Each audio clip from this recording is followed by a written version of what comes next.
HELLCAT, an excerpt from a novel by J. Allen Hostetter.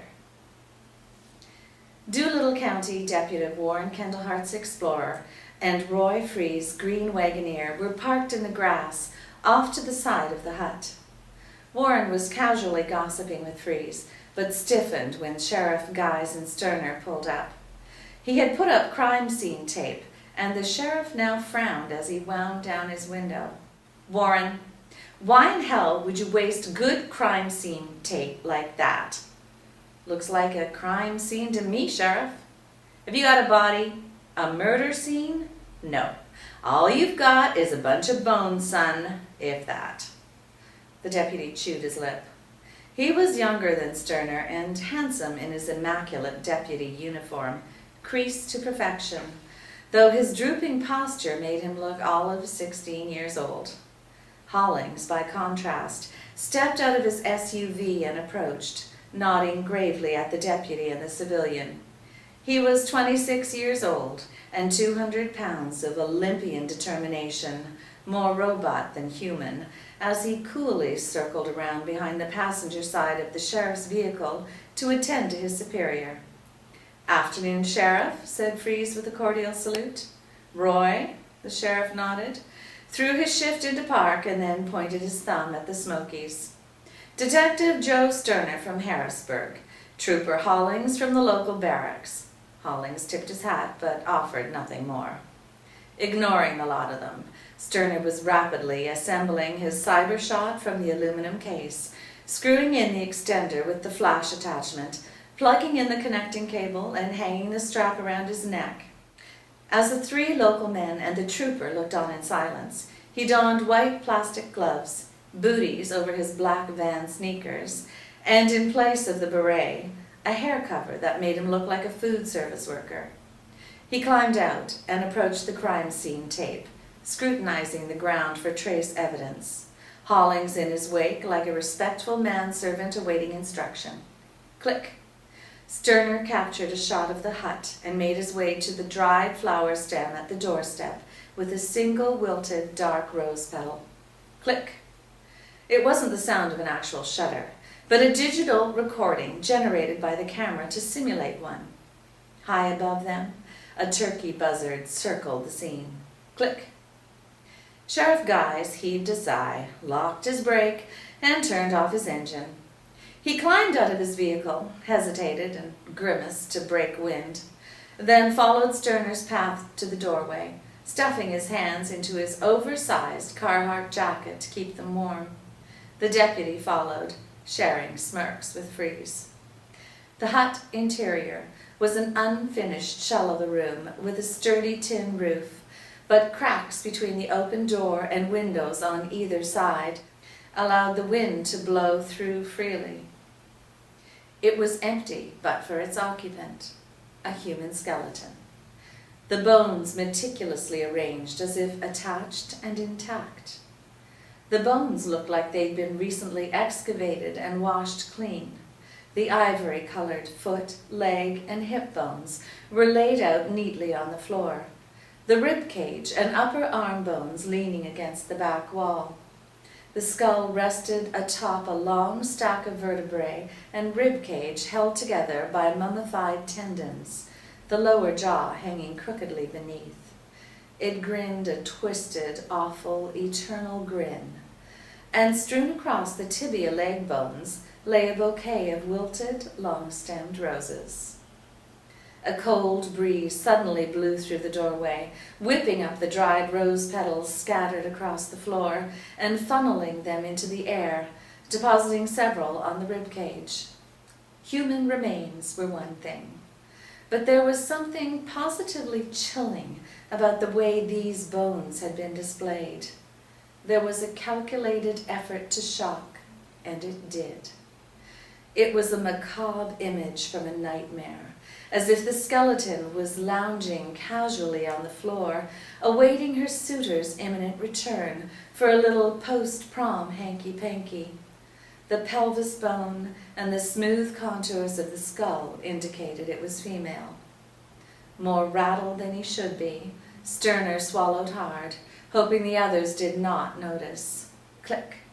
He captured the image before realizing he hadn't switched on his flash, erased it, and quickly made the correction. Flash, click. Sheriff Guise came up behind him and wiped his runny nose with his handkerchief. "You got a cold, Sheriff?" Freeze said. "Allergies," the sheriff said quietly, snorted up another loogie and spat it out behind him. "Hookadooner," he exclaimed. "This how you found it?" "Why, yeah. Well, I come up here this morning to check on the hut like I do every year," Freeze explained. "Muzzle loading starts Monday. I hike up before sunup and spend the day. I don't like surprises, like if some skunks moved in or a bear's taking a big old crap. So, like today, I always drive up Saturday before to clean it out. I almost shit my pants when I got a gander inside." "Anybody you know might want to play a practical joke on you, Roy?" "Nope, positively not. You know our members. We take the hunt serious." "How about trouble with the neighbors?" Sheriff Guise said. "We get along good with everybody." "What about poachers?" Kendall injected. "Warren," the sheriff said, sighed, irritated by the interruption. "Why don't you go survey the perimeter, see what you can find? I don't like that buzzard overhead. Means something meaty's dead someplace." "Yes, sir." Deputy moved off with a sigh. "Got problems with poachers, do you?" the sheriff said. "Well, yeah, like I told Warren, we've had our run-ins. State Forest is just a few 100 yards off." Freeze nodded to the northeast. "Property lines well marked between us and them. Truth is, I count on their pressure to drive them bucks up my way. But we give trespassers what for when they stray over this far. Nobody ever got so pissed off they'd do something like this to get back at us, though. I don't think." Sterner was alone inside, shooting closer shots of the bones now. Flash, click. Flash, click. They watched him work. "You use special film in that camera?" Freeze asked finally. "Digital, no film," Sterner said without breaking concentration. He then added 10.3 megapixels with a 2 gig memory stick. 80 shots raw before I have to download to the laptop. He spotted a small black fiber wedged in a floorboard splinter and pulled a 6-inch plastic ruler from an inside jacket pocket and laid it down next to it. Flash, click. Fries grunted, amused. "Everything's digital nowadays, huh, Sheriff? My daughter's got herself a digital TV. Looks like the same old one, just costs more."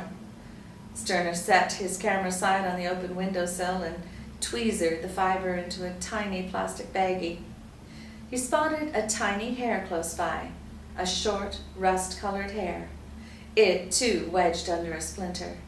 He repeated the procedure with the ruler. Flash, click, and bagged it as well. "Detective Sterner says he can email his pictures directly to the crime lab in Harrisburg on his laptop computer. All the way to Harrisburg, ain't that something?" Freeze shook his head. "That's if I can get a cell signal," Sterner said and pulled out his Nokia to check. AT&T showed him no bars. "Which I can't hear." "I must be living in the wrong century. My son-in-law offered to give me a computer, but I don't want one. The girl who does our billing said she'd show me how to use it, but I said no, thank you. Life's complicated enough." Sterner could not fathom such an attitude and paused to take a good look at Rip Van Winkle. Freeze was trim, with white temples and bushy eyebrows to match, dressed in hunting clothes that fit him well, and looked like they came straight out of Cabela's catalog. Sterner took him to be a doctor or a lawyer. "What do you do for a living, Roy?" Sterner said. "I have a dental practice in Samaritan."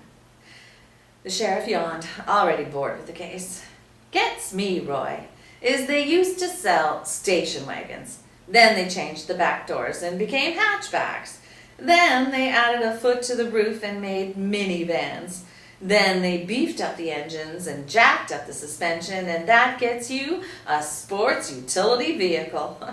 When you get right down to it, though, it ain't nothing but a station wagon. Just costs more." Freeze chuckled. "Ain't that the truth?" Distracted, Sterner glanced over, trying to figure out if the sheriff was somehow impugning his methods, implying that recent strides in forensic science were so much bullshit. They were staring at him. He checked their hands for a mason jar of hooch, then their feet for the proverbial sleeping hound dog under the wood stove, sighed and turned back, concentrating on the scene. The vertebrae should not logically support the weight of the skull, he decided. He lightly took hold of the sides of the cranium with the tips of his middle fingers and lifted it away from the wall. It caught on something and then wriggled free, the tenuously hanging jawbone crookedly counterswing against his movements.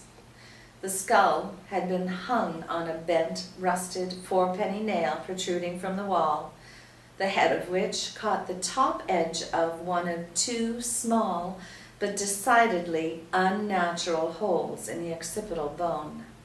"Hello," Sterner said. His change in tone immediately piqued Sheriff Guy's interest. He withdrew his hands from his pockets. "What?" Sterner furrowed his brow.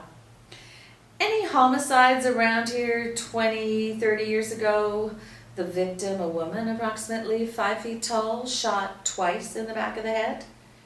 The sheriff scanned his memory and said carefully, "Not that I know of." "I suggest you check the local cemeteries for any disturbed graves. Sheriff, I think we're looking at a homicide here." "Shit. Sheriff, I got something here you should see." It was Deputy Kendallhart.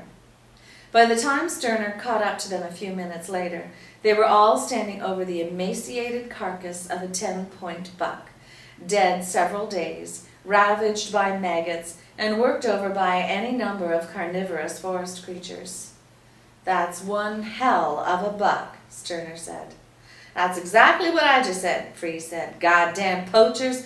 Bad enough they trespass on our land and shoot the nicest buck of the season, but to leave it here to rot is a fucking sin. Get a load of that rack." "It could have been wounded on the public land and came here to die," Kendallhart said. "Or whoever shot it tracked it here and saw something that scared them off," Sheriff Guy said, looking over his shoulder back at the hut. "Would you be able to trace that arrow, Detective?" Freeze said to Sterner. "I don't know. I could try to dust it for prints, but," Sterner said, shrugging. There were 3 plastic feather guides on the tail. 2 were green, the third was yellow. Sterner noted 2 parallel squiggles marked on the yellow guide with a felt-tip pen. "Don't have to," Sheriff Guy said. "Belongs to Cat True."